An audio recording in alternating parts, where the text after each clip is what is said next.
पुस्तकं स्थापयितुं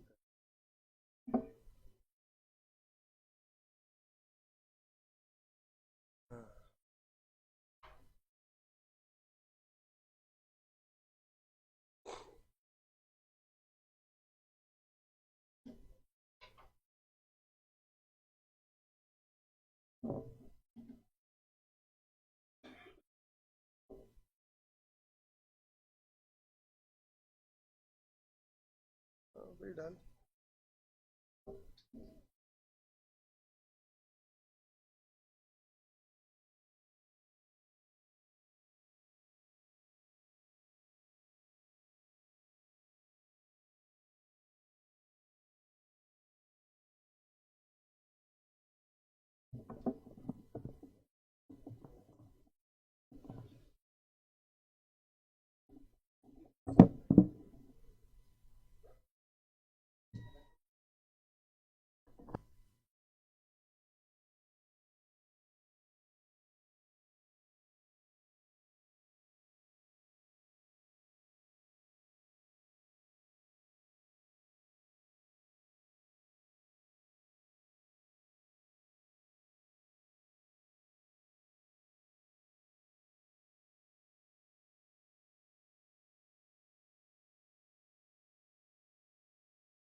श्रीगुरुभ्यो नमः।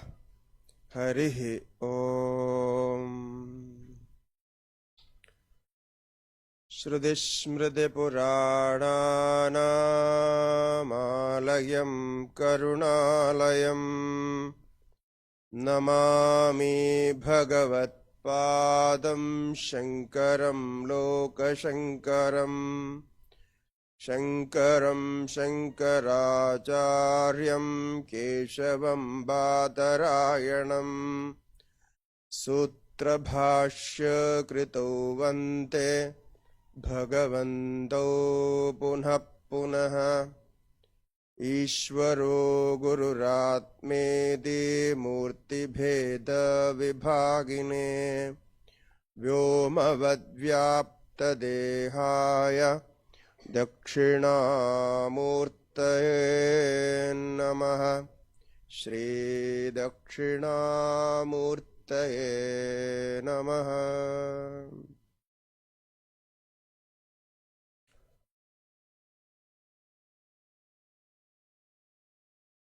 मंगलाचरण रूपेण द्वौ श्लोकौ स्तः,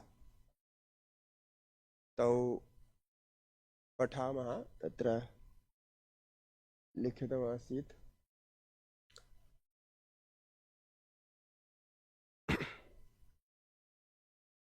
नागतं वा?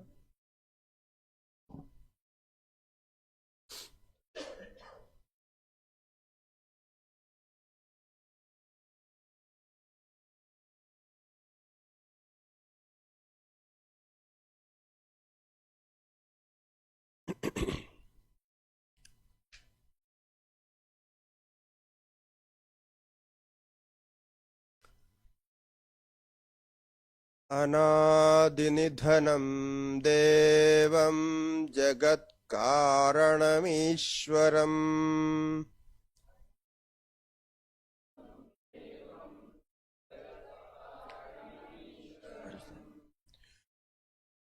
प्रपद्ये सत्यसङ्कल्पं नित्यविज्ञानविग्रहम्।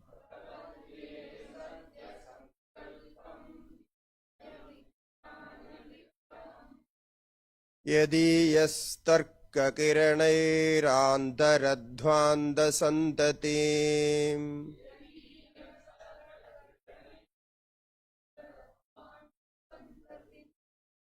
सन्तस्तरन्ति भास्वन्तम् अक्षपादं नमामि तम्।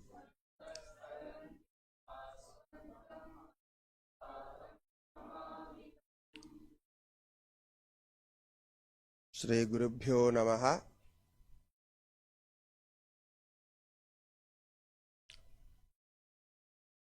अत्र शारदाकुले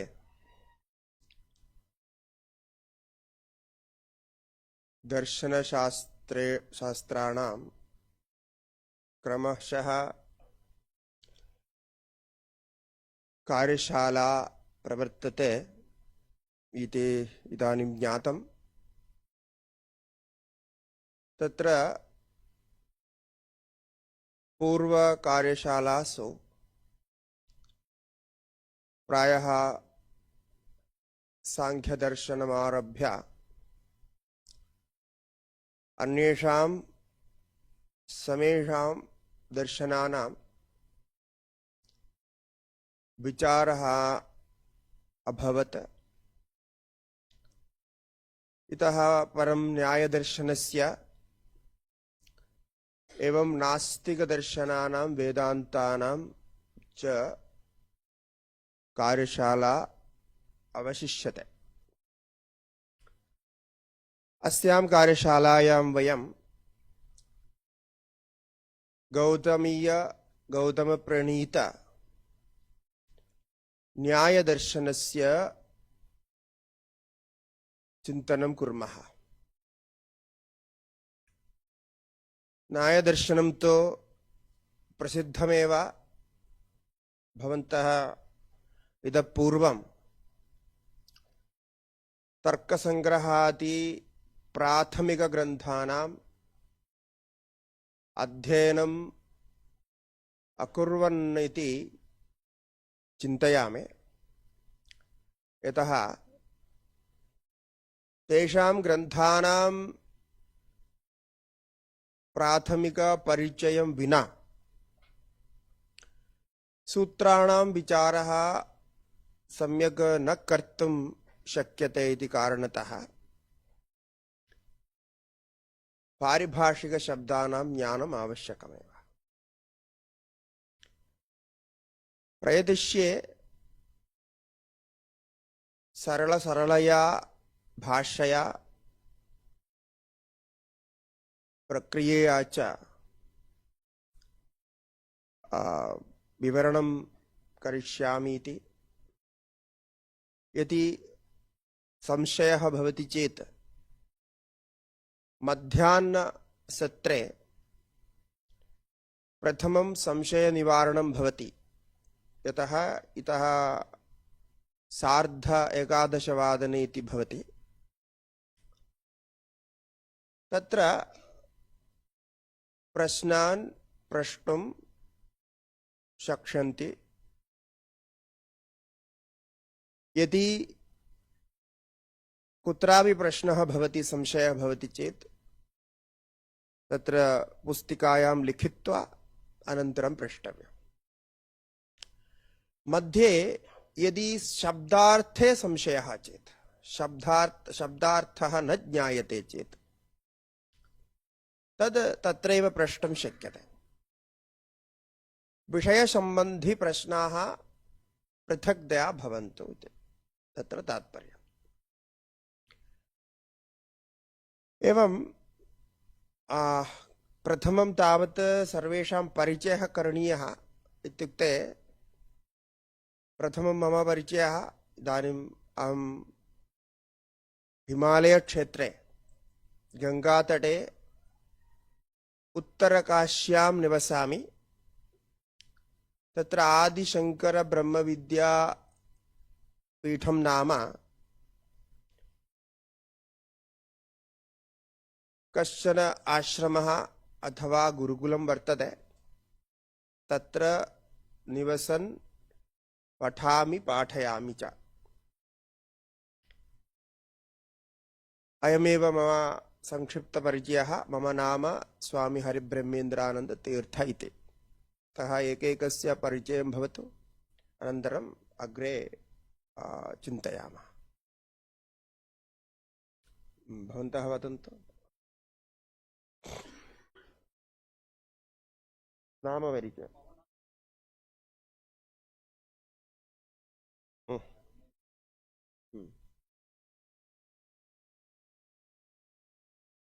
कहाँ पढ़ रहे हैं, कुत्र पठन्? गुजरात यूनिवर्सिटी अहमदाबाद मध्ये। कस्मिन् विषये? मैनेजमेंट। कथं भवतः रुचि सञ्जाता अत्र न्यायशास्त्रे?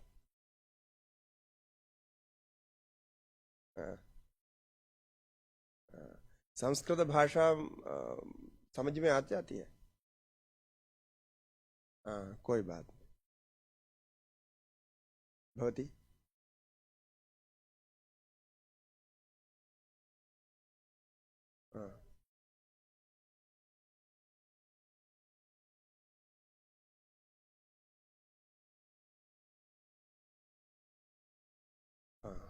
समझ।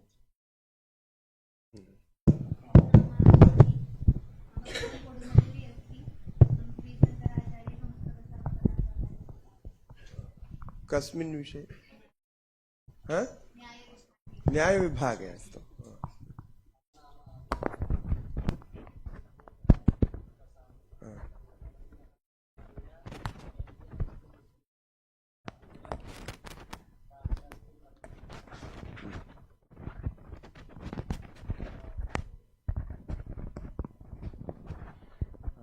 मम नाम मधुसूदनः। अहं फ्रान्स्तः आगतवान्। तत्र वैज्ञानिकः रूपे कार्यं कृतवान्।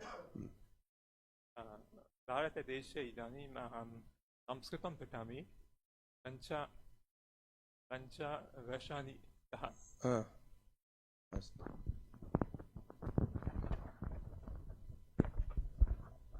मम नाम श्रद्धा बुराडे। श्रद्धा बुराडे मम नाम। अहं कविकुलगुरु कालिदास संस्कृत विश्वविद्यालये पठामि। आचार्य सेकेंड इयर, दर्शन विभाग। कस्मिन् विभागे? दर्शन। दर्शनविभागे। मम नाम मैत्री। पुत्रसहित संस्कृतम् अध्ययनम् आगच्छामि। गृहिणी।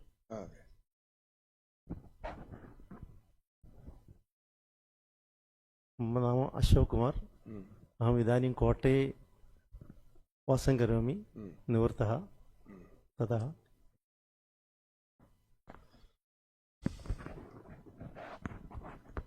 मम नाम ललिता हरिराज। अहं कोयम्बत्तूरे निवसामि। संस्कृत पठितुम् इच्छा अस्ति, अतः अत्र आगतवती। मम नाम चन्द्रमती इति। मम गृहम् इरिञ्जालकुडसमीपे अस्ति। अहं केरळविश्वमहाविद्यालये गवेषणं करोमि।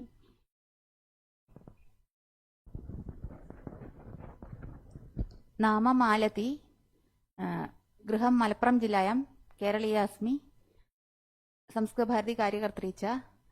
मलप्पुरम जिल्लायाम् एकस्मिन् विद्यालये अध्यापिका।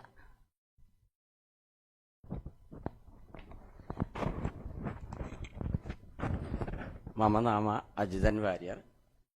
संस्कृत अध्यापकः आसम्, इदानीं निवृत्तः। इदानीं संस्कृतकार्यकर्ता, अत्र एव कार्यं करोमि। अहम् उषादेवी, श्रीशङ्करकलालयात्। मम नाम अय्यप्पदेव, त्रिपूर्णितुर निवासयामि। मम नाम श्रीधर राजन्। गुरुवायूर परिसरे केन्द्रीय संस्कृत विश्वविद्यालयस्य गुरुवायूर परिसरे अहं शिक्षा विभागे अध्यापकः अस्मि। मम विश्वविद्यालय पक्षतः अस्याः कार्यशालायाः संयोजनं कर्तुम् अहं नियुक्तः।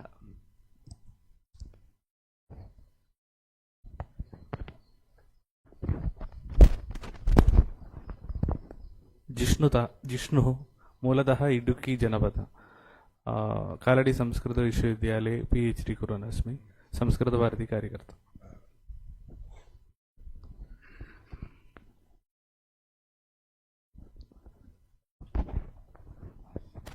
हरि ओम्। मम नाम शेषु, बेङ्गलूरुतः। पूर्वमपि अत्र आगतवान् अस्मि, परन्तु मम तु तन्त्रशास्त्रम् अधीतवान्, मेकानिकल् इंजिनियरिङ्ग्।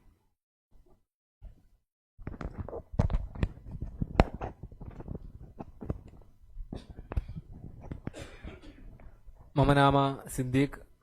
मम गृहं कोळिकोड् देशे अस्ति। अहम् अधुना एर्नाकुलं राजकीयविधिमहाविद्यालये LLB करोमि। हरि ओम्। मम नाम वेङ्कटसुब्रह्मण्यः। अहं चेन्नैनगरे वसामि। चेन्नैतः आगच्छामि इदानीं। वेदान्तविषये मम इच्छा अस्ति। वेदान्तविषयं संस्कृतरूपेण ज्ञातुम् इच्छामि। गुरुभ्यो नमः। अहं वेङ्कटरामः, कुम्भकोणं नगरतः आगतवान्। इदानीम् अहं MA संस्कृत शास्त्राय विश्वविद्यालय द्वारा पठितवान्। संस्कृतभारत्याः पत्राचार पाठ्यक्रमस्य वर्गः अपि चालितवान्।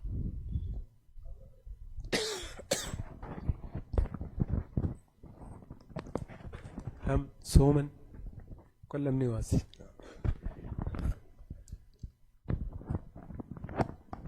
मम नाम त्रिवेदी महर्षि। अहं गुर्जरप्रदेशे वसामि। अधुना आचार्य प्रचलति कविकुलगुरु कालिदास संस्कृत विश्वविद्यालये एवं व्याकरणविषये पठामि। ईश्वरो गुरुरात्मेति मूर्तिभेद विभागिने व्योमवद्व्याप्तदेहाय दक्षिणामूर्तये नमः। श्री गुरुभ्यो नमः। अहं यश पांडे, गुर्जर प्रदेशे निवसामि। अधुना तो कविकुलगुरु कालिदास संस्कृत विश्वविद्यालये आचार्य द्वितीय वर्षे पठामि। मुख्य विषय सर्वदर्शन।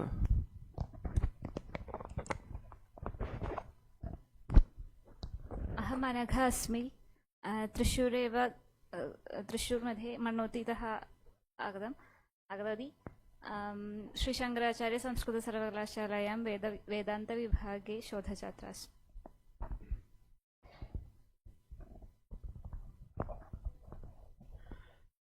मम नाम राधाकृष्णः, कन्याकुमारीतः आगच्छामि, संस्कृतभारती कार्यकर्ता। मम नाम सोहम अस्ति, अहं संस्कृतं पठामि गच्छामि, अहं हैदराबाद नगरे। अहम उत्तम Kumar Ghosh, I am from Bangladesh. I did my bachelor in computer engineering and I am very much interested in mathematics. So I was teaching mathematics in a college. Later I was writing a book on mathematics. So I got interested in philosophy because mathematics is a philosophy, and that's why I have switched my masters into philosophy. I did my masters and now interested in Nyaya philosophy because this is very much related to science and mathematics. So I want to teach my students well. That's why I want to learn Nyaya philosophy.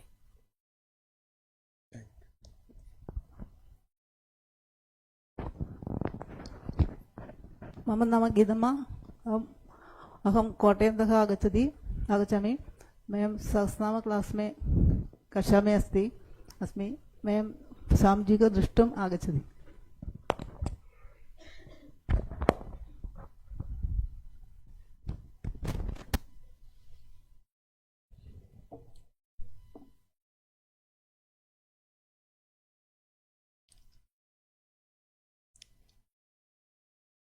न्यायदर्शनं नाम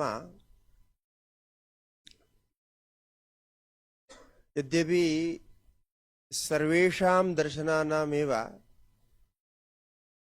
मोक्षे पर्यवसानमिति,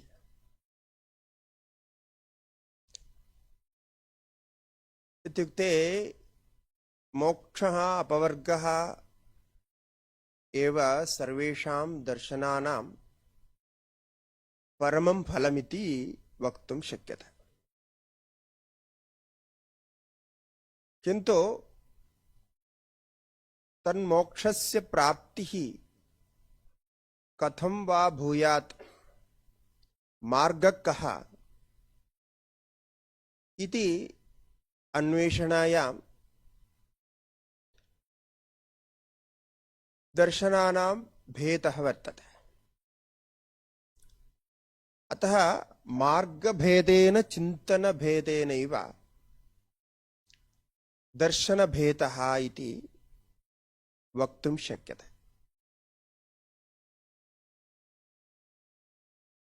किन्तु मार्गभेदः इत्युक्ते अत्रापि वैदिकाः, आस्तिकाः, नास्तिकाः इति भेदोऽपि वर्तते। वैदिकानां तु वेदमेव परमं प्रमाणं, वैदिकानाम् आस्तिकानां। नास्तिकाः वेदान् प्रमाणत्वेन न अङ्गीकुर्वन्ति, तावान् भेदः। आस्तिकेष्वपि केचन वातिनः स्वेश्वरवातिनः, केचन अनीश्वरवातिनः। इत्युक्ते सर्वेपि आस्तिकाः ईश्वरम् अङ्गीकुर्वन्ति इति न। यथा प्राचीनसाङ्ख्याः, प्राचीनमीमांसकाश्च ईश्वरं हेतुत्वेन न अङ्गीकुर्वन्ति, अतः ते निरीश्वरवादिनः इति प्रसिद्धः। तथैव ईश्वरं हेतुत्वेन, निमित्तहेतुत्वेन अथवा उपादानहेतुत्वेन अङ्गीकुर्वन्ति, तेषु वेदान्तिनः प्रसिद्धाः, अद्वैतवेदान्तिनः। तथैव न्याय वैशेषिक मते सांख्य योग सांख्य इति अर्वाचीन सांख्याः तनुसेश्वरवादी योगिनश्च एते सर्वे ईश्वरं येन केनापि प्रकारेण निमित्तत्वेन वा अथवा अनुग्राहकत्वेन वा हेतुम् अङ्गीकुर्वन्ति। अयं भेदः प्राथमिकः, तत्र नास्तिक आस्तिक भेदः। नास्तिकेषु वेद प्रमाणम् एव नास्ति इति कृत्वा तत्र ईश्वरवादस्य कथैव नास्ति। परमात्मानं चैतन्यरूपेण ईश्वरत्वेन इत्यादिकं नाङ्गीकुर्वन्ति चार्वाकादयः। अतः अत्र प्रथमं ध्यानश्लोकं यद् इदानीम् अस्माभिः ध्यानश्लोकौ उच्चारितौ तयोः अर्थं किञ्चित् पश्यामः, अनन्तरं विषये प्रविशामः। तत्र एते न्यायदार्शनिकाः सर्वेपि आस्तिकाः सेश्वरवादिनः, अतः ईश्वरमेव अत्र प्रणमन्ति। अनादिनिधनं देवं जगत्कारणमीश्वरम्। अयं श्लोकः न्यायकन्तली नाम ग्रन्थे श्रीधराचार्यैः रचितः। अनादिनिधनम्, अनादिनिधनं देवं, यः देवः ईश्वरः जगतः कारणत्वेन अनादि निधनमस्ति। यत्र आदिरपि नास्ति निधनमपि नास्ति। निधनम् इत्युक्ते अन्तः, संहारः। यत्र न आदिर्विद्यते न निधनं विद्यते सः अनादिनिधनः, तम् अनादिनिधनम् इति कर्तव्यम्। तादृशं देवं जगत्कारणम्, अत्र स्पष्टमेव उच्यते जगत्कारणमस्ति इत्युक्ते एते नैयायिकाः ईश्वरं जगतः हेतुं मन्यन्ते, निमित्तकारणत्वेन स्वीकुर्वन्ति, निमित्तकारणमिति स्वीकुर्वन्ति। ईश्वरम् इति पदमपि अत्र प्रयुक्तमेव। जगत् कारणम् ईश्वरं, तादृशम् ईश्वरम्। पुनः कथं सत्यसङ्कल्पम्, सत्याः सङ्कल्पाः यस्य सः तं सत्यसङ्कल्पम्। यस्य सङ्कल्पः सत्यमेव भवति,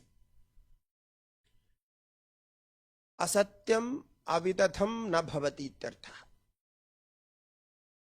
तेनैव सङ्कल्पेन ईश्वरः जगत् सृजति इति प्रसिद्धमेव। वेदे अपि उपनिषत्सु अपि दृश्यते। सत्यसङ्कल्पः इति छान्दोग्योपनिषदि ईश्वरस्य विशेषणम् अपि दृश्यते। नित्यविज्ञानविग्रहं, पुनः कथं स्वरूपं तस्य ईश्वरस्य इत्युक्ते नित्यविज्ञानं, नित्यमेव ज्ञानं, विज्ञानम् इत्युक्ते ज्ञानमित्यर्थः। नित्यविज्ञानविग्रहं, विग्रहः स्वरूपः, नित्यविज्ञानस्वरूपः ईश्वरः। तम् ईश्वरम् अहं प्रपद्ये, शरणं व्रजामि। एवं प्रथमश्लोकेन न्यायकन्तलीकारः ईश्वरं प्रपद्ये इति ईश्वरं शरणागतिरूपेण मङ्गलाचरणं कृतवान्। अनन्तरं न्यायसूत्रवृत्तिकार विश्वनाथभट्टाचार्याणाम् अयं श्लोकः। यदीयस्तर्ककिरणैर् आन्तरध्वान्तसन्ततिं सन्दस्तरन्ति भास्वन्तम् अक्षपादं नमामितम्। अत्र न्यायसूत्रकारान् गौतमान्, अत्र गौतम ऋषेरेव नाम अक्षपातः इति। यदीयस्तर्ककिरणैः, यदीय यस्य तर्करूपकिरणैः प्रकाशैः आन्तरद्वान्तसन्ततिम्, आन्तरः अन्तः भवः आन्तरः, अन्तः हृदयस्य अन्तः मनसि अज्ञानरूपेण तमोन्धकाररूपेण यदस्ति तद् आन्तरं तमः ध्वान्तः, ध्वान्तः तमः, तस्य सन्ततिम् आन्तरध्वान्तसन्तति, आन्तरे यत्तमः भवति तस्य सन्ततिं, सन्तानं, तां सन्ततिं सन्तः कथं तरन्ति? भास्वन्तम् अक्षपादं नमामितम्। सन्तस्तरन्ति, यदीय तर्ककिरणैः सन्तः तादृशीं ध्वान्तसन्ततिं तरन्ति। सन्तः विद्वांसः विचारकाः, ते शास्त्रमिदं ज्ञात्वा ततः तेनैव बलेन, तेनैव प्रकाशेन, अत्र किरणशब्दः प्रयुक्तः, तेनैव प्रकाशेन आन्तरसन्ततिं ध्वान्तसन्ततिं तरन्ति इत्युक्ते तमसः पारं गच्छन्ति, ज्ञानं प्राप्स्यन्ति इत्यर्थः, एतावानर्थः। अन्तस्तरन्ति भास्वन्तम् अक्षपादं नमामितम्। सः स्वयमपि भास्वन्नस्ति, भास्वन्तं तम् अक्षपादं गुरुम् अहं नमामि। अत्र नमः शब्दपूर्वकं नमस्कारः सूचितः। एवं ईश्वरप्रणाम अनन्तरम् अक्षपात गुरूनपि प्रणम्य किञ्चिदिव शास्त्रस्य पूर्वपरिचयं कुर्मः। शास्त्रस्य, न्यायशास्त्रस्य स्वरूपं किं भवति, कर्ता कः, एवं के ग्रन्थाः प्रसिद्धाः, के रचयितारः सन्ति। अत्रापि विभागः वर्तते वा? विभागः इत्युक्ते मतभेदेन विभागः वर्तते चेत् तस्यापि ज्ञानं कर्तव्यम् इत्यादि सामान्यपरिचयरूपेण अस्मिन् पूर्वसत्रे किञ्चित् चिन्तयामः। प्रथमं न्यायदर्शनमिति नाम्नः अर्थं चिन्तयामः। न्यायशब्दः, न्यायः इत्युक्ते निर्णीयते अनेन इति न्यायः, येन निर्णीयते, निर्णयं कुर्मः अथवा निर्णयं कर्तुं शक्नुमः, तद् शास्त्रं न्यायः इति। अथवा नीयते, प्राप्यते, विवक्षितार्थसिद्धिः अनेन इति। नीयते, प्राप्यते, विवक्षितार्थसिद्धिः अनेन इति न्यायः।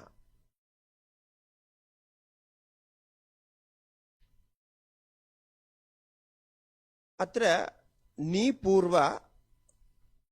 नीपूर्वकात् इण् धातोः घञ् प्रत्ययः कृतः व्याकरणदृष्ट्या। तो नी आय न्याय इति। नीयते, प्राप्यते, विवक्षितार्थसिद्धिः, युक्त्या एव विवक्षितार्थं स्थापयितुं प्रयत्नं कुर्मः। प्रथमं विषयं सामान्येन ज्ञात्वा यदि तद् विषयं प्रति कस्यापि प्रश्नः भवेति, तर्कः भवति चेत् तं विषयं प्रयत्नेन युक्त्या पुनस्थापयामः। अतः एव नीयते प्राप्यते विवक्षितार्थसिद्धिः इति। अहं किञ्चित् विवक्षन् अस्मि, किन्तु तं विषयं कथं स्थापयामि, तस्य स्थापनं कथं करिष्यामि इति मम सामर्थ्यं नास्ति। सर्वदा सामान्येन भवति, अस्माकं विवक्षा अस्ति, किन्तु विवक्षितार्थस्थापनाय युक्तीनां सहायता आवश्यकी। युक्त्या एव तं विषयं सम्यक् प्रकारेण स्थापयितुं शक्नुमः। सामान्यदृष्ट्या अस्य शास्त्रस्य अध्ययनेन इदमेव प्रयोजनं दृश्यते। काणादं पाणिनीयं च सर्वशास्त्रोपकारकम् इति अस्ति एका उक्तिः अस्माकं शास्त्रकारेषु प्रसिद्धा। काणादशास्त्रं, कणादस्य इदं शास्त्रं काणादम्। वैशेषिकदर्शनम् इत्यर्थः, किन्तु वैशेषिकदर्शनेन सह न्यायदर्शनमपि गृह्यते। कुतः? अनयोः दर्शनयोः परस्परसम्बन्धः अस्ति। विषयप्रतिपादने बहुषु स्थानेषु सम्बन्धः दृश्यते। अतः तद्विषयमपि चिन्तयामः। कुत्र वैशेषिकदर्शनस्य न्यायदर्शनस्य च सामान्यता समान विचारः वर्तते, कुत्र विरोधः वर्तते इति तदपि चिन्तयामः। किन्तु काणादमित्युक्ते न्यायवैशेषिकदर्शने भवतः काणादं पाणिनीयं च, पाणिनेरितं शास्त्रं पाणिनीयं, तदपि जानीमः, व्याकरणशास्त्रम्। एतद् सर्वशास्त्रोपकारकम् इति।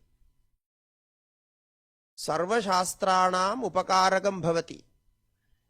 यत् किमपि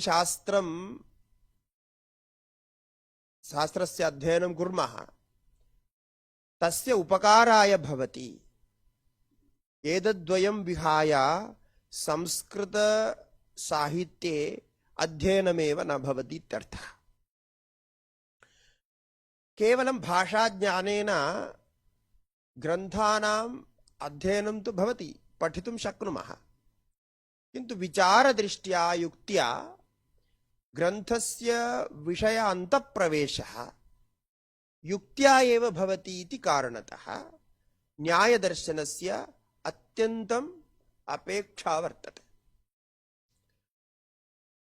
अयमेव हेतुः न्यायदर्शनं सर्वोत्तमं दर्शनम् इति न, तथा न वदामः, किन्तु न्यायदर्शनसहायेन अन्येषां दर्शनानां प्रवेशः सम्यक् लभ्यते इत्यर्थः।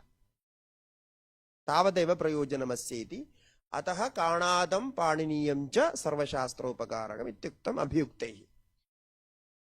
अस्तु, तत्र न्यायस्य अनन्तरं न्यायदर्शनं, न्यायमेव दर्शनम् इति न्यायदर्शनम्, अथवा न्यायस्य दर्शनम् इति न्यायदर्शनं, न्यायकाराणां दर्शनम् इति न्यायदर्शनम् इत्यपि विग्रहं कर्तुं शक्नुमः। न्यायशब्दस्य अर्थः ज्ञातः इति। नीयते प्राप्यते विवक्षितार्थसिद्धिः अनेन इति, तथापि विवक्षितार्थसिद्धिः अनेन नीयते, निर्णयः अपि भवति।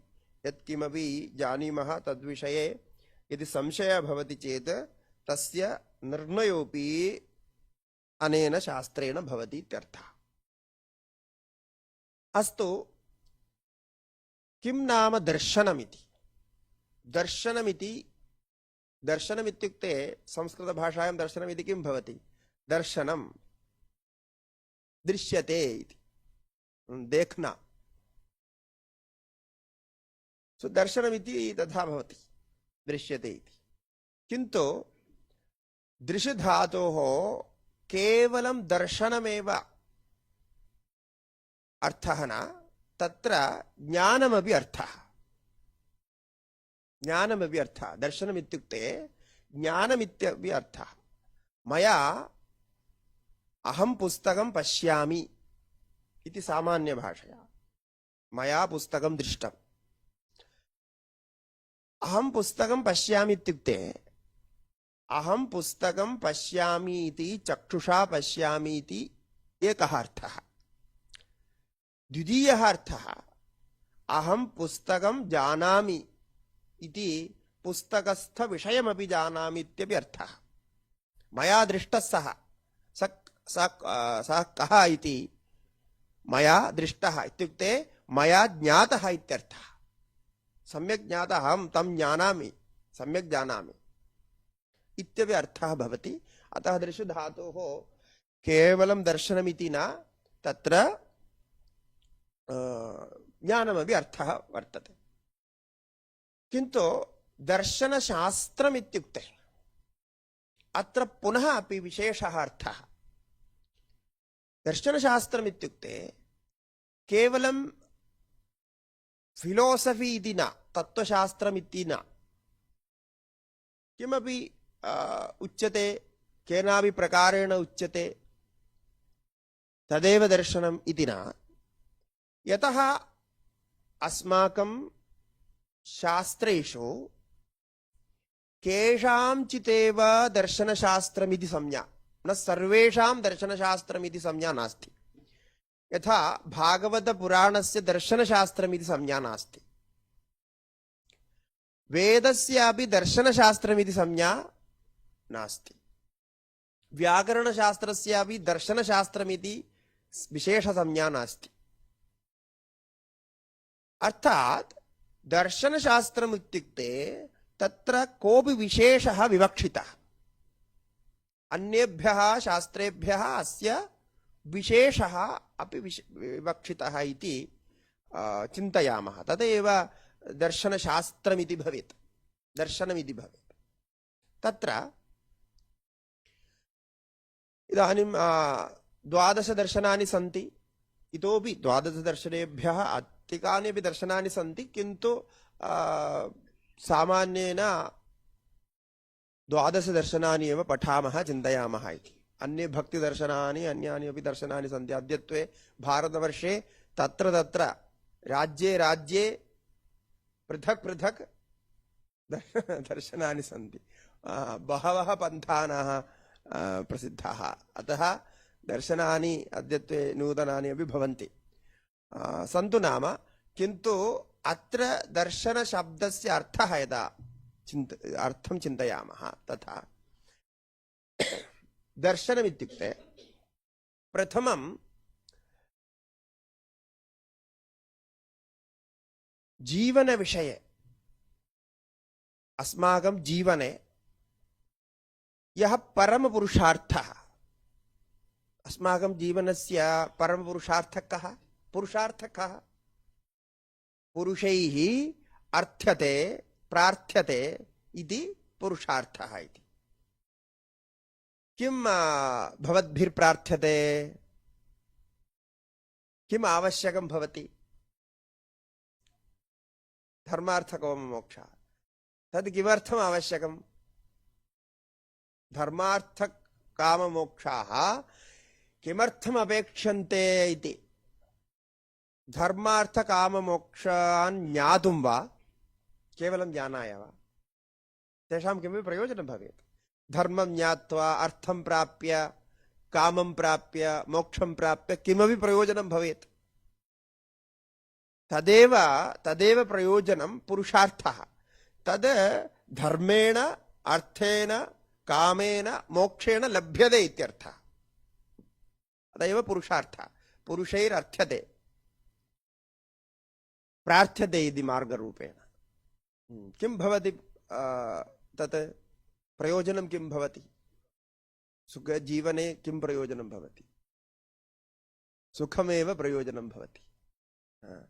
अतः अन्यत् प्रयोजनं किमपि जीवने नास्ति। भोजनं कुर्मः, भुञ्जामः। किमर्थं भुञ्जामः? बुभुक्षा निवारणार्थं। बुभुक्षा किमर्थं निवार्यते? बुभुक्षा अस्ति चेत् कष्टं भवति, दुःखं भवति, मनसः शान्तिर्न जायते। अतः तद् शान्त्यर्थं, बुभुक्षा निवारणार्थं कर्म कुर्मः, प्रयत्नं कुर्मः, सम्पादयामः, अनन्तरं भोजनं सम्पादयित्वा कुर्मः इति। एवं सर्वं कार्यं सुखाय एव भवति। सुखमेव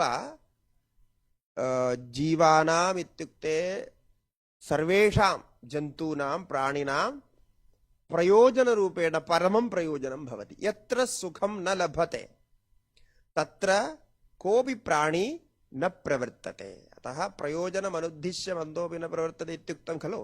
तत्र प्रयोजनं किम् इत्युक्ते सुखमेव प्रयोजनं। सुखसाधनाय, सुखसिद्ध्यर्थं यानि साधनानि अपेक्षितानि तानि सम्पादयितुम् अपि लोकः प्रवर्तते। अतः आपाततः सुखसाधनेषु प्रवृत्तं पुरुषं पश्यामः, किन्तु किमर्थं तत्र प्रवर्तते इति कदाचित् सोऽपि न चिन्तयति। प्रवर्तते खलु, किन्तु तस्य स्पष्टता नास्ति। कस्मिन् मम प्रयोजने मम इच्छा अस्ति, कस्मात् प्रवर्ते इति न स चिन्तयति। एवमस्ति। अतः परमं प्रयोजनं तु सर्वेषां परमं प्रयोजनं सुखमेव अस्ति इति कारणतः तद् सुखम् इदानीं सुखं कियत् भवेत्? सुखस्य तोलनं भवति चेत् किलोग्राम् इति रूपेण वा अथवा होराक्रमेण एकहोरा सुखं भवेत् चेत् समीचीनम् इत्यस्ति वा? नास्ति। होरात्रयं भवति चेत् सुखं तद् इतोपि अधिकम् आवश्यकम्। अतः आदिनं सुखं भवति चेत् तदलं भवति किम्? आदिनं सुखं भवति चेत् तदविनालम्। तदविनालं प्रतिदिनम् एवं भवितव्यमिति। आजीवनं भवति, आजीवनं सुखं भवति चेत् अस्तु, आजीवनं सुखमस्ति इति अनुग्रहः भवति चेत् तेन पर्याप्तं भवति वा? न। जीवनानन्तरं यत्र गमिष्यामः, इतः परं यत्र गन्तास्मः, तत्रापि सुखं भवेत्। अतः संक्षेपेण किम् इत्युच्यते? सर्वदैव प्रतिक्षणं सुखं भवेत् इति आन्तरिकी इच्छा अस्माकं मनसि निरन्तरं प्रवर्तते। तदेव सत्यं। तदर्थं साधनानाम् अन्वेषणं कुर्मः। किं किम् अपेक्षितमिति यद् सरलतया प्राप्यते तदेव अस्माभिः स्वीक्रियते। यद् प्रयत्नेन, कठिनप्रयत्नेन साध्यते तद् न इच्छामः। कुतः? यदि सरलतया प्राप्यते चेत् सुखं, कुतो वा प्रयत्नं कुर्मः? अर्के चेत् मधुविन्तेत, किमर्थं पर्वतं व्रजेत्। अतः अत्र प्रयोजनविषये यदा चिन्तयामः तद् सुखमेव इति ज्ञातं, तत्र संशयः नास्ति। तत् सुखमपि सर्वदा भवेत्, अत्र विशेषः। तत् सुखं सर्वदैव भवेत्। अर्थात् दुःखस्य हानिः सर्वदा भवेत्। दुःखस्य हानिः इत्युक्ते दुःख अभावः यदि सर्वदा विद्यते चेत् किम् अनुभूयते अस्माभिः? सुखमेव अनुभूयते। दुःखनिवृत्तिरपि सुखसंज्ञां लभते। इदानीं दुःखं नास्ति, सुखम् अनुभवामः इति। विशेषसुखप्राप्तिं विनापि दुःखाभावेपि सुखसंज्ञा भवति। अतः यावदस्माकं जीवनं तावत् दुःखनिवृत्तिः यदैव भवामः तदैव सुखप्राप्तिरपि अस्तु। अतः नित्यसुखप्राप्तिः नित्यसुखनिवृत्तिः दुःखनिवृत्तिः इति अस्माकं इच्छा अस्ति, स्वाभाविकी इच्छा। अस्य इच्छायाः नाम नैसर्गिकी स्वाभाविकी इच्छा इति। इदं किमर्थं वदामि इत्युक्ते एतेषां सर्वेषां दर्शनशास्त्राणां प्रवृत्ति किमर्था इति। नास्तिकदर्शनानामपि एतदर्थमेव, प्रयोजनं तु सुखमेव तेषां, दुःखनिवृत्तिः सुखप्राप्तिः इति प्रयोजनं तु अस्ति एव। चार्वाकाः अपि एवमेव वदन्ति। अतः तत्र संशयः नास्ति सर्वेषां दर्शनानां। किन्तु एतदर्थम् आत्यन्तिक दुःखनिवृत्त्यर्थं परमसुख प्राप्त्यर्थम् अथवा नित्यसुखप्राप्त्यर्थं कश्चन सरलः मार्गः अस्माभिः अपेक्षते। अतः सांख्याः वदन्ति वयं वदामः, अस्मिन् विषये वयं वदामः दुःखत्रयनिवृत्तिः आत्यन्तिकसुखप्राप्तिर्नाम कैवल्यम् अस्माभिः उपदिष्टमार्गेणैव लभ्यते। भवन्तः सर्वे अस्माकं कक्षासु आश्रमेषु आगच्छन्तु इति एकः पन्थः तथा भवति। अनन्तरम् एवमेव योगिभिरपि उच्यते। तथैव एकैकदर्शनस्य वादः अस्माभिः प्रदर्शितः पन्था मार्गः सुकरः, सुसुखं प्राप्तुं शक्यते। अतः सर्वे अस्माकं मार्गम् अनुसरन्तु, आगच्छन्तु इति। एवमेव कथा भवति। इदानीं सरलतया कथारूपेण वच्मि, अनन्तरं विषयप्रवेशः तदा अस्ति। इतः इत्युक्ते विषयस्य निर्णयात् पूर्वम् अस्माकं मनसि स्पष्टता भवेत्, कस्य निर्णयाय किं ज्ञातुं वयं पठामः इति। एतावत् पर्यन्तं ज्ञातं वा? संस्कृतभाषया इत्युक्ते यदि संशयः चेत् पृच्छन्तु। मुख्यः विषयः अयम्। अनन्तरं दर्शनमिति। इदानीं तैरुच्यते अस्माभिः स मार्गः अन्विष्टः, अस्माभिः स मार्गः ज्ञातः। कः मार्गः? सरलतया नित्यसुखप्राप्तिमार्गः अस्माभिः अन्विष्टः। अतः वयं दर्शनं कृतवन्तः, ज्ञातवन्तः, दार्शनिकाः वयम् इत्यर्थः। ज्ञातवन्तः इति केभ्यश्चित् पुस्तकेभ्यः ज्ञातवन्तः इति न। यदा अस्माभिः इदानीम् अद्यत्वे PhD क्रियते तथा न,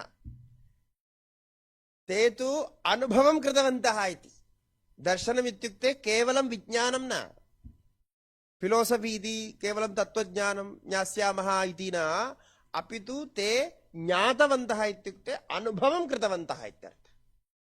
अस्य मार्गस्य अनुभवः, ज्ञानस्य अनुभवः अस्माकम् अभूत्। अतः अस्माभिरुच्यमानमेदस्ति दर्शनं तद् सम्यक् दर्शनमेव इति तेषां निर्णयः। एवं वादः प्रवर्तते। यद्यहं वदामि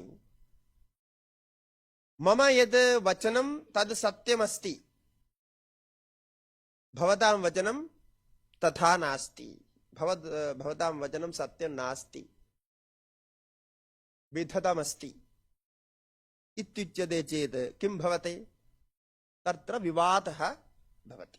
एवमेव विवादः आगच्छति। अहमेव सिद्धः, अहमेव ज्ञानवान्, अहमेव पण्डितः इत्यभिमानः। एषाम् अभिमानः एवं वर्तते। कुतः इत्युक्ते ममापि अनुभवः तथैव जातः। तदा नैयायिकः वदति, तदा सांख्याः उत्तिष्ठन्ते, योगिनः उत्तिष्ठन्ते, तथा मास्तु, एवं न।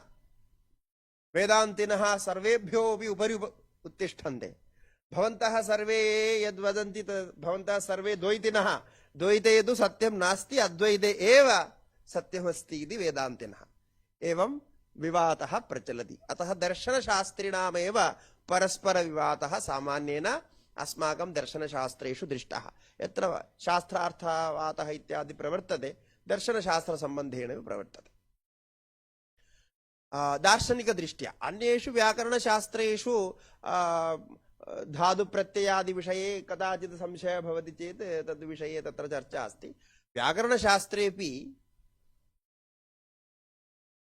तत्र दर्शनमिति अस्ति। दर्शनमित्युक्ते मोक्षोपायः अस्ति इत्येव। मोक्षोपायः कः? मोक्षोपायः व्याकरणशास्त्रे शब्दब्रह्मज्ञानम्। शब्दब्रह्मज्ञानमित्यस्ति।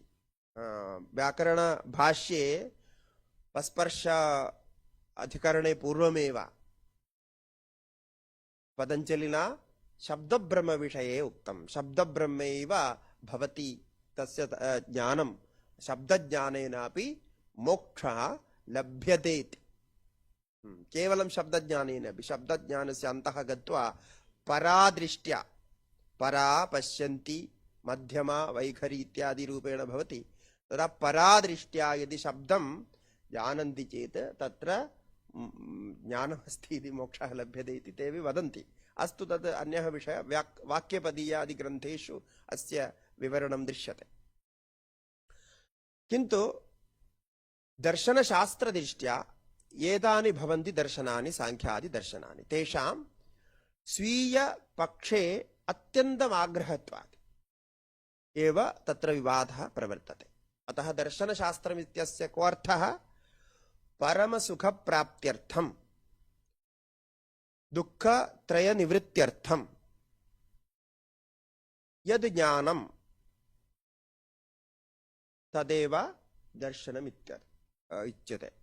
तत् ज्ञानम् अनुभूतज्ञानमस्ति, अननुभूतमिति नास्ति, केवलम् उच्यमानमिति न, अनुभूतज्ञानमस्ति इति तस्य अर्थः दर्शनम्। अतः न्यायदर्शनमित्युक्ते श्रीयुत गौतमऋषिभिः प्रणीतं न्यायदर्शनं युक्तिभिरेव न्यायशास्त्रेण निर्णीयते इत्यर्थः।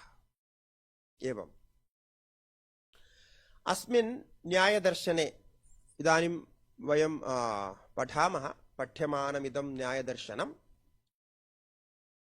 5 अध्यायेषु विभक्तमस्ति। 5 अध्यायाः सन्ति अस्मिन् न्यायदर्शने। एकैक अध्यायस्य द्विधा विभागः, आह्निकः इति विभागः। अतः एकस्मिन् अध्याये आह्निकद्वयं भवति। आह्निकमित्युक्ते अहनि यद् सम्पादयितुं शक्यते तद् आह्निकम् इत्यर्थः। आह्निकशब्दस्य अर्थः अहनि एकस्मिन् दिने, दिवा यद् सम्पादयितुं शक्यते, ज्ञातुं शक्यते, कर्तुं शक्यते अथवा करणीयमस्ति तस्य नाम आह्निकमिति। यथा वयं सन्ध्यावन्दनादिकं कुर्मः तस्यापि नाम आह्निकमिति। इत्युक्ते अहनि कर्तव्यम् इत्यर्थः। प्रातःकाले, मध्याह्ने, सायंकाले इति सन्ध्यात्रयं भवति, आहनि एव क्रियते इति आह्निकमित्युच्यते। अतः को अर्थः?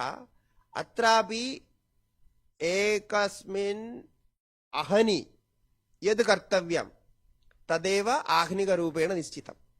इदानीं प्रथम आह्निके 41 सूत्राणि सन्ति। तद् एकस्मिन् दिने पठनीयमिति अर्थः द्योतितः एतैः ऋषिभिः। किन्तु तथा अस्माभिः कर्तुं न शक्यते, किन्तु तथा करणीयं चेत् कर्तुं शक्यते इत्यर्थः। अस्तु, यतः 10 आहनिकरूपेण विभक्तः। अत्र प्रकरणदृष्ट्या विभागः यद्यपि न कृतः, किन्तु अस्माकं व्याख्याकारैः, टीकाकारैः प्रकरणविभागः अपि तत्र तत्र कृतः दृश्यते। एवं 84 प्रकरणानि अपि भवन्ति अस्मिन् सम्भूयदर्शने। 84 प्रकरणानि, 84 प्रकरणानि भवन्ति। येषु सर्वेषु मिलित्वा भवतां सकाशे यत् पुस्तकमस्ति तस्मिन् 29,500 सूत्राणि सन्ति, कुत्रचित् 28,500 सूत्राणि, 528 और 529 सूत्राणि सन्ति। अन्तिमसूत्रे मध्ये तत्र भेदः वर्तते इति एकसूत्रस्य पाठभेदः तथा अस्ति। एतत् शास्त्रम् अस्माभिः ज्ञातव्यम्। इदानीं यावत् पर्यन्तं शक्यते अस्यां कार्यशालायां तावत् पर्यन्तं कुर्मः, किन्तु धावनरूपेण न कुर्मः, चलनरूपेण मन्दगत्या कुर्मः। कुतः इत्युक्ते यत् किञ्चित् अस्माभिः ज्ञायते तत् ज्ञातव्यमेव भवेत् इति। सम्पूर्णशास्त्रस्य विचारः इति न, वैशेषिकदर्शनस्यापि तथैव अध्ययनम् अस्माभिः कृतमस्ति। प्रथमकार्यशालायाम् अध्याय 3 इति अस्ति, अनन्तरम् अग्रे कृतं द्वितीयकार्यक्रमं, गतवर्षे एव तत् समाप्तम्। एवमेव चिन्तयामि, यतः एतानि सूत्राणि सन्ति इति। प्रत्येकसूत्रस्य संक्षेपविचारः, अर्थनिर्णयः सर्वं भवति। एवम् अस्य शास्त्रस्य आकारः मया इदानीम् उक्तः। अस्य शास्त्रस्य विशेषः कः इत्युक्ते सूत्राणां योजना सम्यक् व्यवस्थिता वर्तते। वैशेषिकदर्शनादिषु तथा नास्ति। ईदृशी व्यवस्था मीमांसादर्शनेऽपि न दृश्यते, किन्तु दर्शनशास्त्र सूत्र दृष्ट्या यदि वदामः, न्यायदर्शनम् एकमेव सम्यक् व्यवस्थितमस्ति। इत्युक्ते अद्यत्वे वेल् एडिटेड् इति वदामः खलु, तथैव सम्यक् व्यवस्थापितं वर्तते। सूत्राणां व्यवस्था एवं वर्तते। अतः प्रथमम् उद्देशग्रन्थादारभ्य 16 पदार्थानां निर्देशानन्तरं क्रमशः 16 पदार्थानां व्याख्या एव अन्ते परिसमाप्यते। मध्ये यत्किञ्चित् पूर्वपक्षादिकं वक्तव्यं तदपि अस्ति, किन्तु 16 पदार्थानां क्रमेण एव तत्र व्याख्यानमस्ति। तत्तु विद्यार्थिनां कृते, अध्येतॄणां कृते अत्यन्तं सुकरं भवति। इत्युक्ते अदनं प्रथमं प्रमाणस्य लक्षणं, विभागः, तस्य व्याख्या, अनन्तरं प्रमेयः इति एकैकं स्वीकृत्य तस्य क्रमशः व्यवस्थितव्याख्या वर्तते। अतः अध्ययनं न्यायदर्शनस्य सम्यक् भवेत्। अतः सर्वेपि अद्यत्वेपि वेदान्तदर्शनादपि अधिकविद्यार्थिनः, पाठकाः, अध्यापकाः न्यायदर्शने वर्तन्ते। कुतः इत्युक्ते व्यवस्थितप्रक्रिया अत्र अस्ति इति। वेदान्तदर्शनेपि तथा नास्ति, अन्यत्र अन्वेषणं कर्तव्यं भवति, तथा अत्र नास्ति इति विशेषः। अस्तु, गौतमऋषिस्य प्रणेतारः गौतमऋषयः। गौतमऋषयः, तेषां नाम एव अक्षपातः इति नाम, अक्षपाताः इति नामापि अस्ति सूत्रकारः। अनन्तरम् अस्य दर्शनस्य भाष्यकारः प्रसिद्धः वात्स्यायन ऋषिः। वात्स्यायन ऋषेरेव नाम मल्लनागः, पक्षिलस्वामी इत्यपि अस्ति। केवलं ज्ञानार्थं तेषां नाम एव वात्स्यायन ऋषिः, ऋषिवात्स्यायनः, मल्लनागः, पक्षिस्वामी इति अपि तेषां नाम अस्ति। एतेषां वात्स्यायन ऋषेः कामसूत्रमिति सूत्रं प्रसिद्धमस्ति। कामशास्त्रे कामसूत्रमिति। केचन वदन्ति कामसूत्रकाराः वात्स्यायन अन्ये भवन्ति, अत्र अन्ये भवन्ति इति, किन्तु तथा चिन्तने युक्तिर्न दृश्यते। कुतः इत्युक्ते एकः शास्त्रकारः तदेव शास्त्रं करोति, तस्मिन्नेव विषये करोति, अन्यस्मिन् विषये न करोति इत्यत्र किमपि प्रमाणं नास्ति। एकः एव सन् अनेकानां शास्त्राणाम् अध्ययनं करोति। वयमपि कुर्मः। एकस्मिन् विश्वविद्यालये बहूनां विषयाणाम् अध्ययनं भवति। अतः वक्तारः प्रवक्तारः अपि बहूनां विषयाणां भवति एव इत्यतः एकस्मिन् कामशास्त्रविषये कामशास्त्रसूत्रकाराणां न्यायशास्त्रे गतिर्मास्तु इति नियमः नास्ति। अतः अत्र तद्विषये यद्यपि विवादः प्रवर्तते किन्तु आवश्यकं न। वात्स्यायन ऋषिरेव अत्रापि भाष्यकारः इति सूत्रभाष्यकारः इति उच्यते। अनन्तरम् अन्येषाम् आचार्याणां किञ्चिदिव परिचयं कुर्मः। भाष्ये तु अनेक व्याख्यानानि सन्ति। भाष्य अनन्तरं व्याख्यानानां न्यायसूत्रव्याख्यानानि भाष्य अनन्तरं न्यायवार्तिकमिति अस्ति। उद्योतकराणां न्यायवार्तिकं न्यायवार्तिकतात्पर्यटीका नाम वाचस्पतिमिश्र आचार्याणां प्रसिद्धाः एतेपि। न्यायवार्तिकतात्पर्यटीका परिशुद्धिः कथं भवति इति चिन्तयन्तु। प्रथमं सूत्रमस्ति, सूत्रं सम्यक् ज्ञातुं न शक्नुमः। सूत्रस्य अत्यन्तसङ्क्षेपत्वात् अल्पाक्षरमसन्दिग्धम् इत्यादि सूत्रलक्षणं भवन्तः जानन्ति। अतः तस्य व्याख्यानम् आवश्यकं। नूतनानां कृते तु तदा आवश्यकमेव, अध्येतॄणां कृते। अतः भाष्यम् आरब्धम्, किन्तु भाष्येपि तत्र स्पष्टता न भवति इति दृष्ट्या भाष्यस्य वार्तिकं भवति। वार्तिकस्य लक्षणं किं? वार्तिकमिति श्रुतं वा? भवन्तः व्याकरणस्य अध्ययनं कुर्वन्ति तो वार्तिकं तु तत्र अस्ति। कस्य वार्तिकमस्ति व्याकरणे?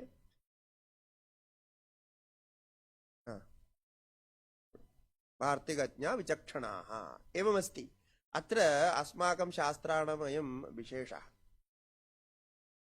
गुरुः अपि शास्त्रं रचयति, किन्तु तस्य शिष्यः वार्तिकं रचयति। इत्युक्ते गुरुवचने अपि यदि दोषः भवति चेत् तस्यापि निवारणं कर्तव्यम्। अतः मनुष्य साधारणमस्ति, किमपि क्रियते चेत् तत्र दोषः भवति। व्याकरणदोषः अथवा चिन्तनदोषः, विचारदोषः इत्यादिकं भवेत् इति मत्वा तत्र पुनः विचारः क्रियते। उक्तानुक्त दुरुक्तानां चिन्ता यत्र प्रवर्तते, उक्त अनुक्त दुरुक्तानां यदि उक्तं चेत् तस्य व्याख्यानम् आवश्यकं। यदुक्तम् अत्यन्त संक्षेपेण उक्तं ततः व्याख्यानम् आवश्यकम् इति कृत्वा उक्तस्य उक्त अनुक्तस्य वचनकाले मध्ये किञ्चित् स्खलितं वक्तव्यमासीत्, अवश्यं वक्तव्यमासीत्, किन्तु व्याख्यान अवसरे स्खलितं भवेत्। यदि तथा चेत् तस्यापि ग्रहणं कृत्वा तत्र योजयति वार्तिककारः। उक्त अनुक्त दुरुक्तः, दुरुक्तः इत्युक्ते तद् आवश्यकं न आसीत्, किञ्चित् अधिकमुक्तम् इति मत्वा तस्यापि निवारणम् अथवा तस्य प्रयोजनमुच्यते इत्यादिकं व्याख्यानरूपेण भवति। उक्तानुक्त दुरुक्तानां चिन्ता यत्र प्रवर्तते, तादृशं ग्रन्थं भवति वार्तिकम्। अत्र अस्माकं परम्परायामेव वार्तिकग्रन्थाः बहवः भवन्ति। यतः दर्शनशास्त्रे वार्तिकं भवति चेत् तद्दर्शनं निर्दुष्टं भवति इति पूर्वकाले एवं मान्यता अस्ति। यदि वार्तिकयुक्तं दर्शनं भवति चेत् तद् निर्दुष्टं दर्शनं। कुतः? उक्तानुक्तदुरुक्तानां चिन्ता यत्र प्रवर्तते इति भवति इत्यतः। अतः वेदान्तदर्शने अपि भगवत्पादशङ्कराचार्याणां बृहदारण्यकभाष्यस्योपरि तेषामेव पट्टशिष्याः सुरेश्वराचार्या इति नाम ते वार्तिकं कृतवन्तः। बृहदारण्यकवार्तिकम् अरचयन्। तत्र बृहदारण्यकवार्तिकमपि अस्ति, तैत्तरीयवार्तिकमपि अस्ति। एवं वार्तिकस्य व्यवस्था व्याकरणेषु अस्ति एव।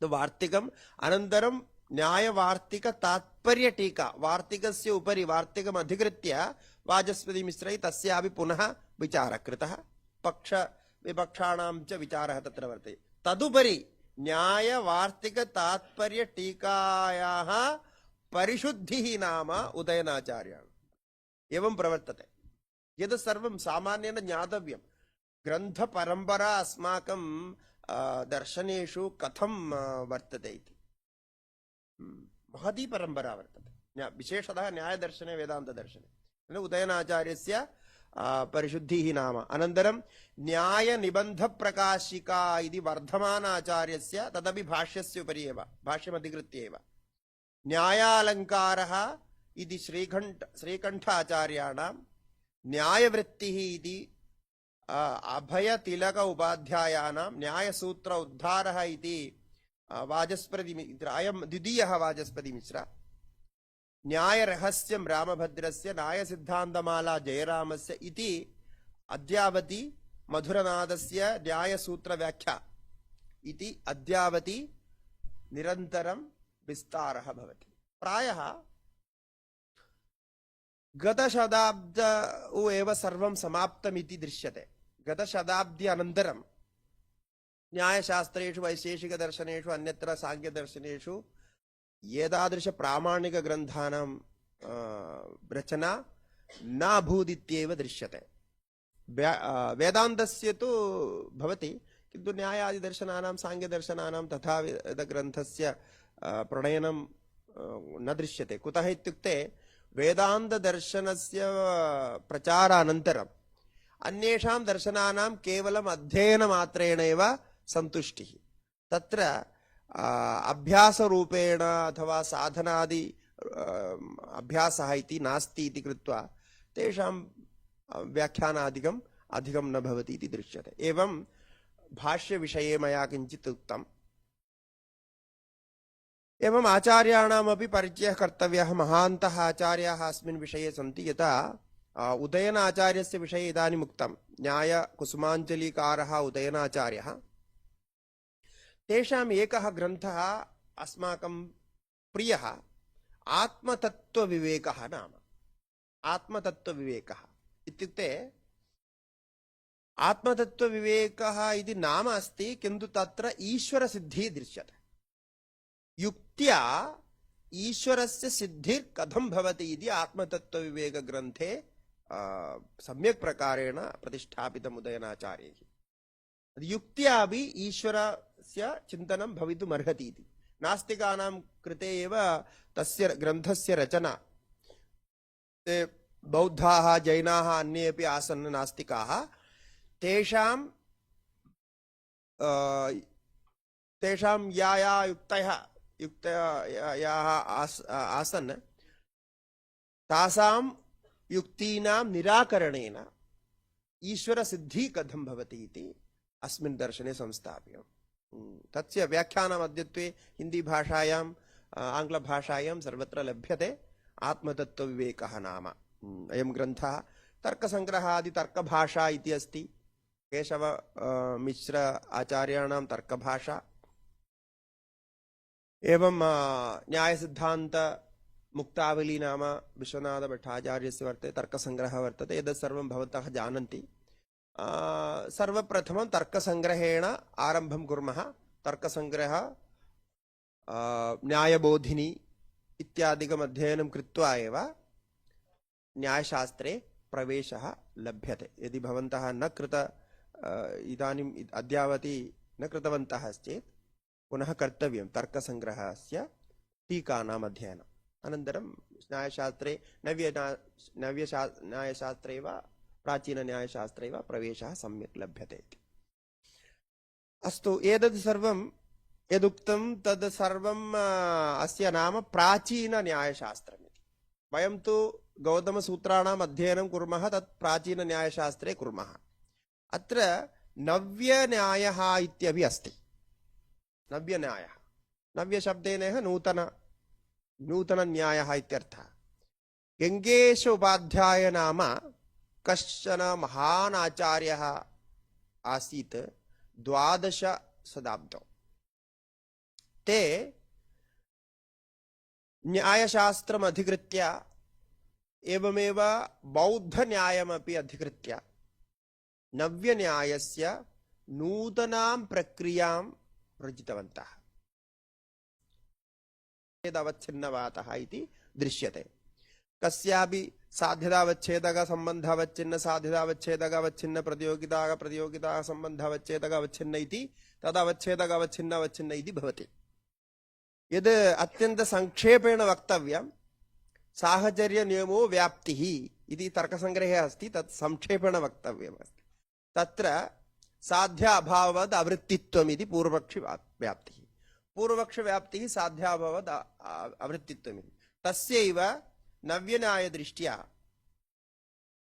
यदि व्याप्तिपञ्चकं पश्यामः, सिद्धान्तलक्षणं वा पक्षधर्मदा इत्यादि ग्रन्थः वर्तते, तत्सर्वं गङ्गेशोपाध्यायस्य तत्त्वचिन्तामणि नाम ग्रन्थादेव उद्धृतमस्ति। इत्युक्ते तत्त्वचिन्तामणि ग्रन्थस्यैव एकः अंशः व्याप्तिपञ्चकम् इति। तत्र पूर्वपक्षव्याप्तेः परिष्कारः भवति, परिष्कारप्रक्रिया इत्यपि उच्यते। यत्किञ्चित् वक्तव्यं तद् अत्यन्तपरिष्कृतं भवेत्, सुस्थिरं भवेत्, तस्य खण्डनं कदापि न भवेदिति। यदि मया किञ्चित् उच्यते तत्र दोषः भवति चेत् तद् अन्ये ज्ञायते, अस्य उक्तौ अयं दोषः इति दृश्यते चेत् मम वचनं दुष्टं भवति, तेन मम वक्तव्यस्य खण्डनमपि भवेत्, मम आशयस्य खण्डनमपि भवेत्। तदा मा भूदिति पूर्वमेव सम्भावितान् दोषान् सर्वान् पुरतः तिरस्कृत्य परिष्कारं कृत्वा वदति चेत् तत् श्रुत्वा यावद् तस्य ज्ञानं भवति, श्रोतुः ज्ञानं भवति, तावत् पुनर्विचारः तत्र उदेति। किन्तु तस्मिन् कालांशे ततः पुनः चिन्तनं कर्तुं शक्यते इत्यतः विस्तरेण उच्यते। साध्यतावच्छेदकावच्छिन्न सम्बन्धावच्छिन्न इत्यादि इत्यादि एकैकं पदं स्वीकृत्य तस्य परिष्कारः क्रियते। अस्यापि अध्ययनम् अद्यत्वे कलाशालादिषु प्रचलति। भवन्तः अपि यदि न्यायशास्त्रस्य अध्ययनं कुर्वन्ति चेत् तस्य अध्ययनं भवति। किन्तु सामान्येन संक्षेपेण साहचर्यनियमो व्याप्तिरित्येव अर्थः यदा तर्कसङ्ग्रहे कृतः। एवं नव्यन्यायप्रक्रियायामपि गङ्गेशोपाध्यायः तेषां शिष्याः इति रघुनाथशिरोमणिः तेषां दीधितिग्रन्थः, मधुरानाथभट्टाचार्याणां दीधितिटीका, जगदीशभट्टाचार्याणां जगदीशी, गदाधरभट्टाचार्याणां गदाधरी, विश्वनाथपञ्चानन येषां विश्वनाथपञ्चानन भट्टाचार्याणां न्यायसिद्धान्तमुक्तावली इति प्रसिद्धा। एवं भवति, बहवः ग्रन्थाः सन्ति। येषां इदानीं नव्यन्यायविषये अद्यत्वेपि शोधनकार्यं बहु प्रचलति। नूतनाः ग्रन्थाः अपि क्रोडपत्र नाम नूतनाः ग्रन्थाः अपि आगमिष्यन्ति, तस्मिन् विषये पुनः पुनः विचारम्। एवं कलाशालादिषु न्यायदर्शनस्य अध्ययनमिति अस्य को अर्थः? प्राचीनन्यायस्य अध्ययनमिति अर्थः न, गौतमसूत्राणाम् अध्ययनमेव न भवति।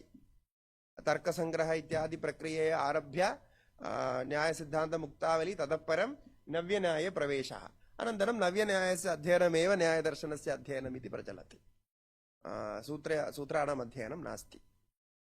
यत्र यत्र आवश्यकता तत्र स्वीक्रियते। कुत इत्युक्ते नव्यन्यायप्रक्रियायाः पूर्णतः समावेशः सूत्रेषु न दृश्यते, अथवा सूत्राणां दर्शनस्य सूत्रेषु यद् दर्शनमस्ति तस्य प्रवेशः नव्यन्यायेपि न लभ्यते। कुत इत्युक्ते मया पूर्वं किमुक्तं?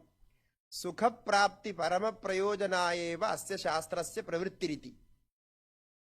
किन्तु नव्यन्याये पश्यामः, तत्र साधनानि कानि इति कदापि ज्ञातुं न शक्यते।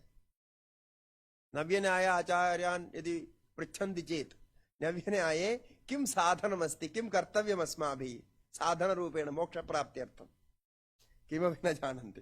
ते एवम् एव वदन्ति, 16 पदार्थानां ज्ञानं भवतु, नाम तद् ज्ञानार्थम् अत्र व्याप्तिरावश्यकी, अनुमानम् आवश्यकम्, अनुमानार्थं व्याप्तिरावश्यकी, व्याप्तिसिद्ध्यर्थम् अस्माकं ग्रन्थानाम् अध्ययनम् आवश्यकम्, एतावदेव।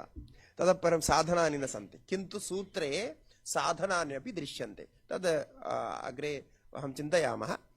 एवं नव्यन्याय गतिर्भवति। नव्यन्यायस्य उद्भवः कस्मिन् प्रयोजनाय इति चिन्तयामः चेत्, कस्मिन् विषये इति चिन्तयामः चेत् न्यायसिद्ध्यर्थमिति अस्ति, न्याययुक्तिसिद्ध्यर्थमिति। तद् युक्त्या अनन्तरं प्राचीनदर्शनस्य अध्ययनं कर्तव्यं। प्रथमं नव्यन्यायदर्शनस्य अध्ययनं कृत्वा तदा किं कर्तव्यं, साधनानि अपेक्षन्ते चेत् प्राचीनदर्शनस्य अध्ययनं कर्तव्यं। प्राचीनदर्शनस्य अध्ययनं कृत्वा एव वस्तुतः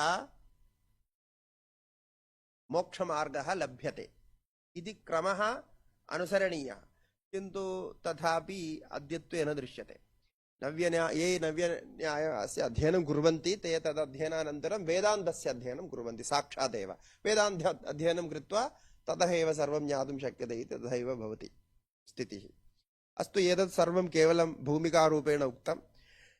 अत्र इदानीं मया किञ्चित् सूचितं, विशेषसाधनानि अपि सन्ति न्यायदर्शने इति। साधनानि अपि सन्ति, सामान्यसाधनानि, एते नास्तिकाः न आस्तिकाः सन्ति, वेदान् अनुसरन्ति, अतः एव अवश्यं साधनानि भवेयुः। अग्रे तु पश्यामः एव, किन्तु दोषनिमित्तानां तत्त्वज्ञानात् अहङ्कारनिवृत्तिः इति एकं सूत्रमस्ति। चतुर्थाध्याय द्वितीय आह्निके किं वदति, दोषनिमित्तानां दोषनिमित्तानि कानि, कामक्रोधलोभादयः, रागद्वेषः, एतद् सर्वं दोषनिमित्तानां तत्त्वज्ञानात्, येषां तत्त्वज्ञानात् अहङ्कारनिवृत्तिर्भवति, अहङ्कारस्य निवृत्तिर्भवति। अहङ्कारस्य निवृत्तिर्भवति चेत् सः स्वस्थः भवति। अहङ्कारेणेव तस्य दुःखं जायते। अहङ्कारो हि नाम सर्व अनर्थहेतुः इति उक्तं भगवत्पादैः शङ्कराचार्यैः तेषां गीताभाष्ये। अहङ्कारो नाम सर्व अनर्थहेतुः, सर्वस्य दुःखस्य कारणम् एकं किमपि अस्ति चेत्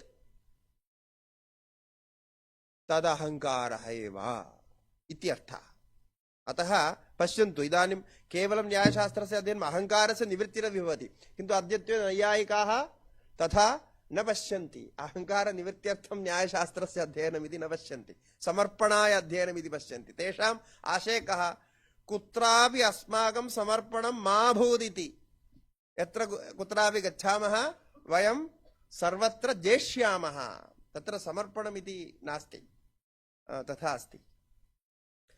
समाधिविशेष अभ्यासात्, इदानीं पश्यन्तु, समाधिविशेष अभ्यासोऽपि आवश्यकः। एतदध्ययनानन्तरं 16 पदार्थानां ज्ञानानन्तरं कैवल्यसिद्ध्यर्थम् अभ्यासार्थं समाधिविशेष अभ्यासात् इदमपि सूत्रं चतुर्थाध्याये द्वितीयाग्निः पश्यामः। पूर्वकृत फल अनुबन्धात् तदुत्पत्तिः। अभ्यासः कुतः उत्पद्यते? पूर्वकृत कर्मफलात्। इत्युक्ते बहूनां जन्मनामन्ते ज्ञानवान् मां प्रपद्यते इति अस्ति गीताया। बहूनां जन्मनामन्ते, अनेकेषु जन्मसु अभ्यासं कृत्वा तदनन्तरम् अग्रिमजन्मनि तत्फलं प्राप्यते। फलरूपेण अनन्तरं भवति, इत्युक्ते तस्य अभ्यासः भवति इत्यर्थः। न कल्याणकृत् कश्चित् दुर्गतिं तादगच्छति इत्यपि अस्ति। एवमेव पूर्वकृतफल अनुबन्धात् तदुत्पत्तिः, तद् ज्ञानस्य उत्पत्तिः कथं भवति, समाधि विशेष अभ्यासः कथं सिद्ध्यति इत्युक्ते अनन्तरमेव सिद्ध्यति इत्यर्थः, तदपि उक्तमग्रे। एवं तद् अभ्यासार्थं कुत्र निवासः कर्तव्यः, अरण्य गुहा पुलिनादिषु योगाभ्यासोपदेशः इति न्यायसूत्रे वर्तते। यदि न्यायविद्यार्थिनं पृच्छति चेत् स एतत् सर्वं न जानाति, एतत् सर्वम् अत्रैव न्यायसूत्रे अस्ति, न्यायदर्शने अस्ति। अरण्यगुहपुलिनादिषु, अरण्ये अदि इति इत्युक्ते वने, दुर्गमे वने, गुहायाम् एकान्तवासः कर्तव्यः। गुहपुलिनादिषु, नदीपुलिनादिषु, नदीतटे, गुहायाम्, अरण्ये वा एकान्तवासः कर्तव्यः। किमर्थं? योगाभ्यासार्थं, समाधि अभ्यासार्थं तत्सर्वं कर्तव्यम् इत्यादि अस्ति। एवमेव तं शिष्य गुरु ब्रह्मचारी विशिष्ट श्रेयोर्थिभिर अनसूयुभिर अभ्यासेत प्रतिपक्षहीनमपि वा प्रयोजनार्थम अर्थत्वे। तत्रापि गुरुशिष्य संवादः, ब्रह्मचारी विशिष्ट ब्रह्मचर्य व्रता पालनं, विशिष्ट साधनानाम् अभ्यासः, एतत् सर्वं श्रेयोर्थिभिः कर्तव्यमित्यपि सूत्रमस्ति चतुर्थाध्याय द्वितीयपादे एव। एवम् एतदपि प्रसिद्धं, तदर्थं यम नियम अभ्यास आत्मसंस्कारो योगाच्च अध्यात्म विद्या उपायैः। इदं सूत्रमस्ति द्वितीयाध्याये द्वितीय आग्निके। एतदपि यम नियमादीनां सर्वेषामपि आत्मसंस्काराणां, यम नियमादयः किं कुर्वन्ति? आत्मसंस्कारं कुर्वन्ति, आत्मशोधनं कुर्वन्ति। संस्कार इत्युक्ते शोधनमिति सामान्य अर्थः। संस्करोति शोधयति इत्यर्थः। आत्मानं शोधयति, स्वे स्वे कर्मण्यभिरतः संसिद्धिं लभते नरः इति अस्ति। नियतं कुरु कर्मस्त्वं, नियत कर्मणा संशुद्धिर्भवति, अंतःकरणशुद्धिर्भवति। योगिनः कर्म कुर्वन्ति संगं त्यक्त्वा आत्मशुद्धये। आत्मशुद्धिर्नाम स्वीय अनुभवः, अन्तः अनुभवः क्रियते। एवं आत्मसंस्कारो योगाच्च अध्यात्म विद्या उपायैः भवति। अध्यात्म विद्या उपायैः एतत् सर्वं भवति इत्यपि न्यायशास्त्रे अस्ति। किन्तु ज्ञानस्य प्राधान्यम् एतैरपि अङ्गीकृतं। सांख्यैः, वैशेषिकैः, नैयायिकैः, वेदान्तिभिः, एतैः ज्ञानस्य प्राधान्यं स्वीक्रियते। मीमांसकैस्तु कर्मणः प्राधान्यं। कर्म एव कर्तव्यं, कर्मणा एव तत्सर्वं भवति। कर्मार्थं ज्ञानं भवति। कर्म कर्तुं, सम्यक् प्रकारेण कर्म सम्पादयितुं ज्ञानम् आवश्यकम् इति कृत्वा ज्ञानस्यापि उपयोगः भवति तत्र। योगिभिस्तु तैरुच्यते योगाभ्यासः कर्तव्यः, समाधि अभ्यासः, योगश्चित्तवृत्तिनिरोधः। तादृश योगस्य अभ्यासः कर्तव्यः। अतः प्रक्रियादृष्ट्या तु कर्मेव इति वक्तुं शक्यते। अभ्यासः इति कृत्वा बाह्याभ्यासः, आन्तरिक अभ्यासः, आसन प्राणायाम प्रत्याहारादीनाम् अभ्यासः, अनन्तरम् आन्तरिक अभ्यासः यमनियमादीनां सर्वेषाम् यमनियमासन प्राणायाम प्रत्याहार धारणा ध्यान समाधीनां क्रमशः अभ्यासः कर्तव्यः।